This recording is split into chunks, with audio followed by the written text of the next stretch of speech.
Hey, what's going on, Guardians? Gray here. Welcome back to another Destiny 2 video. In today's video, I have what is probably one of my favorite PvE builds that I've ran in a long time. It's a ton of fun to play and can deal some insane damage this season when we use some of the artifact mods alongside it.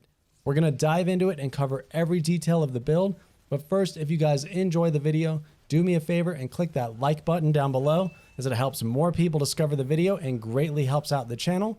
And if you enjoy the content and want more of it in your sub box, go ahead and hit that subscribe button so you don't miss any of my future videos. But with that out of the way, let's get right into it. So, Season of the Splicer brought with it some incredible new weapons, exotics, catalysts, and mods. The potential is really endless with some of the combinations we have access to, but I wanted to share a build that I've been running that is just top notch and takes advantage of tons of new stuff this season. So this season, Hunters got access to an absolutely triple S tier new exotic in Star Eater Scales. This exotic reads as follows. You gain additional super energy from orbs of power you pick up. While your super energy is full, picking up an orb of power overcharges your super, causing you to gain a burst of healing when cast and a bonus to your super damage. At maximum overcharge, you also gain an overshield. So there's a lot to unpack with this one, of course. So not only do our orbs give us extra super energy, but once we fill up our super meter, we can continue to pick up to 4 orbs that will give us a stack of Feast of Light. You always want to get to ×4 Feast of Light before popping your super for a number of reasons. 1, it gives you a full overshield that lasts for 14 seconds, and 2, it increases the damage of your super to the absolute max. And finally, a sort of hidden perk that is the most important thing about this exotic, after popping your super, you will actually have 60% increased weapon damage for 14 seconds. Let me say that again, 60% bonus weapon damage. This can lead to some absolutely insane damage potential. With Golden Gun, we can deal more damage than a Celestial Nighthawk Golden Gun when we hit all 3 precision shots, and that's without any sort of debuffs coming into play. This buffs all of our other supers as well, and Tether is a really strong option, but it doesn't stack with the debuff we're going to be running with this build. Enter our debuff of choice, the new seasonal mod, Breach and Clear. This mod is absolutely amazing. By simply shooting a boss or champion or breaking a shield, this mod will debuff the target by 30%, and it is incredible. It can of course be used with things like Anarchy or Witherhoard to have huge debuff uptime on bosses, but there's another exotic weapon on the horizon that is absolutely worth running over those two that we will touch on in just a moment. But for our grenade launcher of choice for Breach and Clear, we are going to use the Deafening Whisper grenade launcher.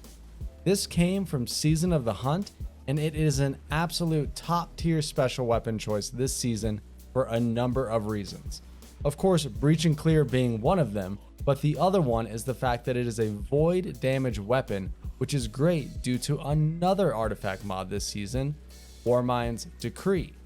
Warmind's Decree is a new mod in the final column of the seasonal artifact that allows us to create Warmind cells with void damage.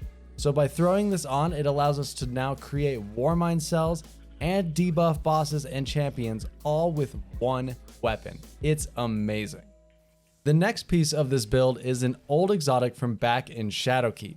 It got an extremely powerful catalyst this season, and I'm talking about Deathbringer.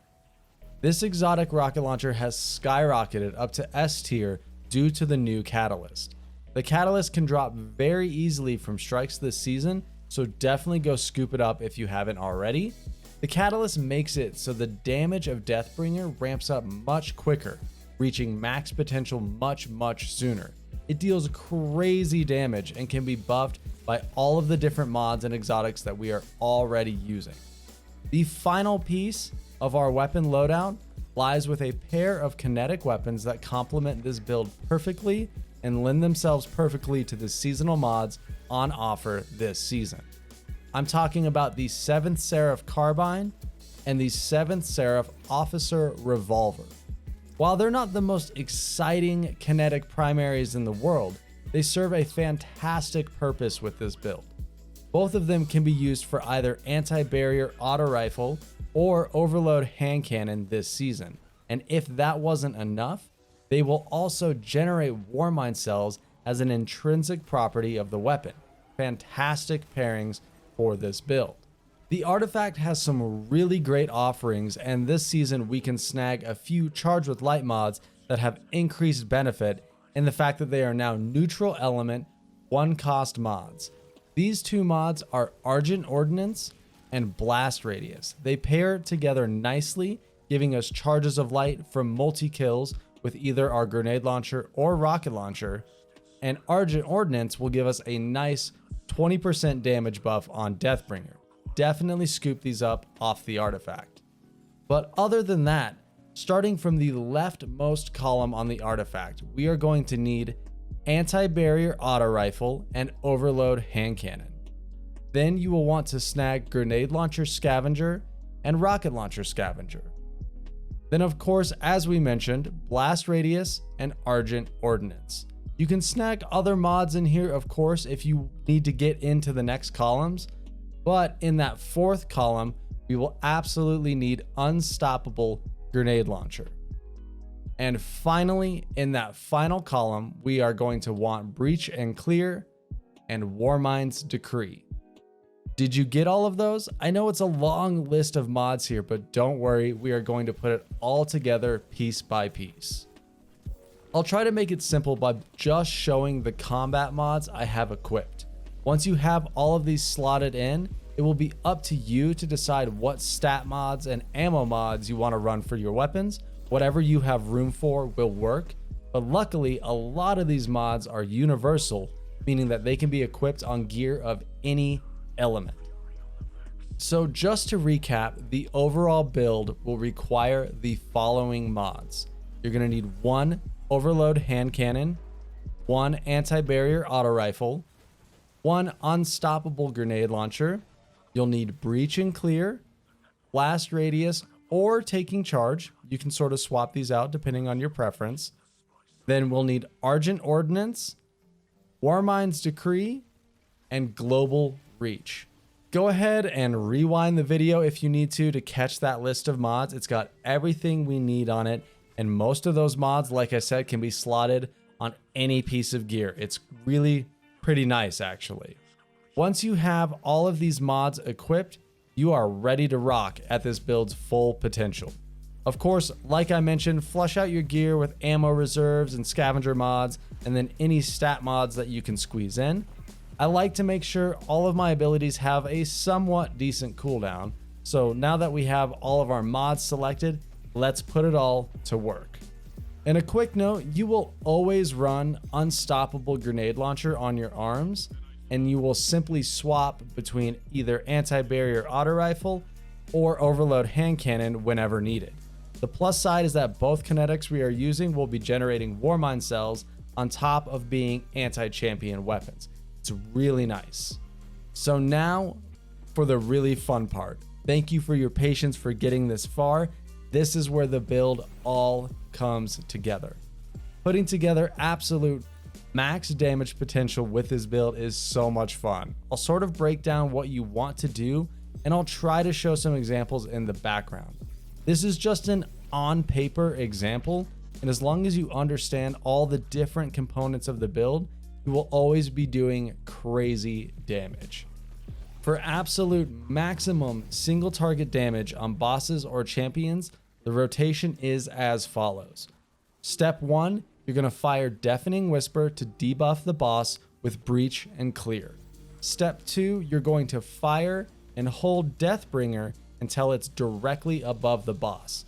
Then you will immediately dodge to reload your Deathbringer, and as soon as that is done, you're going to pop your super. You're going to pop your golden gun. Of course, you need to make sure that you have ×4 Feast of Light when you do this.